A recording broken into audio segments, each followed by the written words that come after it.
Pernah tak anda ataupun keluarga mengalami sawan? Jom saya share secara simple. Sawan ni dia berlaku bila pelepasan elektrik dalam otak jadi terlalu laju dan tak terkawal.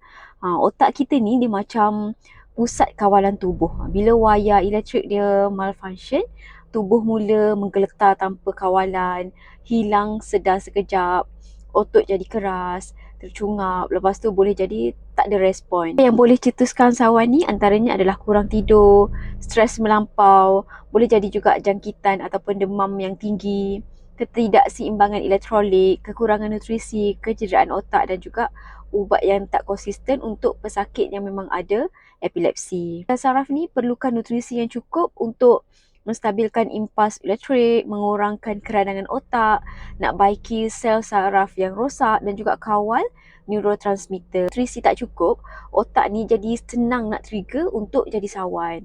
Jadi kita kena ambil rawatan daripada doktor dan dalam masa yang sama kita boleh ambil vitamin yang boleh membantu untuk kesihatan saraf.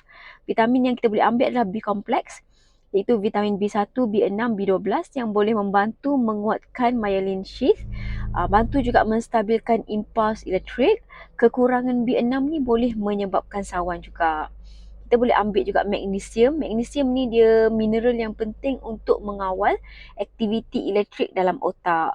Dia boleh bantu otot dan saraf kita jadi relax.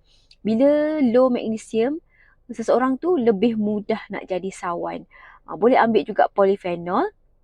Polyphenol ni satu antioksidan yang kuat. Dia boleh mengurangkan keradangan pada sel otak. Dia lindung juga neuron daripada kerosakan. Kita juga boleh ambil omega 3. Omega 3 ni adalah komponen utama membran sel otak. Jadi membantu komunikasi antara sel saraf. Kajian menunjukkan DHA bantu menstabilkan mood dan juga impuls.